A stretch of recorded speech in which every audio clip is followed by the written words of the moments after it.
Whoa. Ever fresh. You know, say, just saw the two 200-meter heats that are, I guess, would be relevant to us as Jamaicans, or maybe to the whole world. I guess we had the heat of death with lyles in there and zharnel Hughes, and I just saw the other heat with Bryan levell and Gout Gout. There's a star for the future. There is a star for the future. If you talk about this man, barely into the senior ranks, and he's already a global phenomenon, a global superstar, Gout Gout. So he has the same kind of aura like what Usain Bolt had when he was rising. But anyway, let's talk about it a little bit of the heat of death. So lyles won his seat comfortably, and you know what?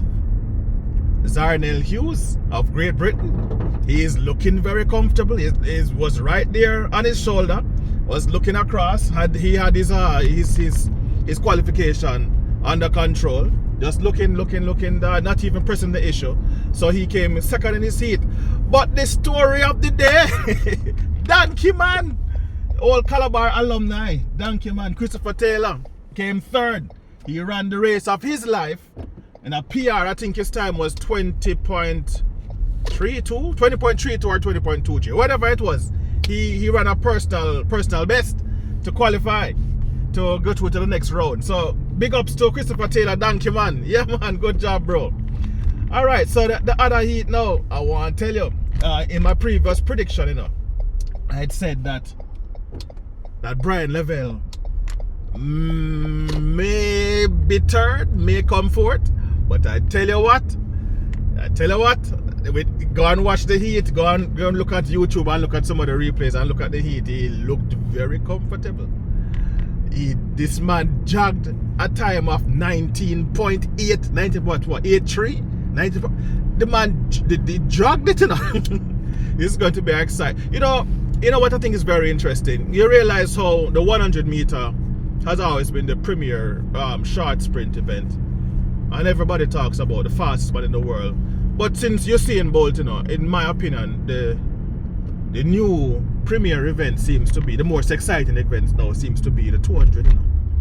Very interesting times. But I agree, because now I'm more interested to see what's happening in the 200-meter nowadays too, which is great.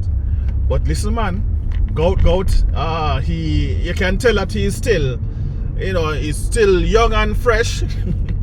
He has a little bit more work to do on his 100-meter speed. You can tell that he was left in the blocks. He had the outside lane still, so Bryan levell was on his inside. So by the time he came around the corner, Bryan, you know, chopped him up, left him for dead on the track. But nevertheless, he qualified. Gout Gout qualified third for Australia. So good job to him as well. But I tell you what though, don't expect Christopher Taylor to medal. It is looking great. He did his personal record, personal best, but he looked like he did his personal best. The man gave it his all. He looked winded, he looked tired. But congratulations for going through to the next round. I never even knew Christopher Taylor was taking on the 200 meters seriously like that. I knew he was always a 400 meter, 800 meter runner, but I guess he does the two as well. So yeah, congrats to those guys for getting through to the next round. Man, it seems more wide open than I think, because I think even zharnel, he was looked very comfortable. So I don't know. Let's see how the semifinals go. Alright, so we can discuss it some more in the comments. Leave a comment so we can talk some more about it, right? Alright, big up.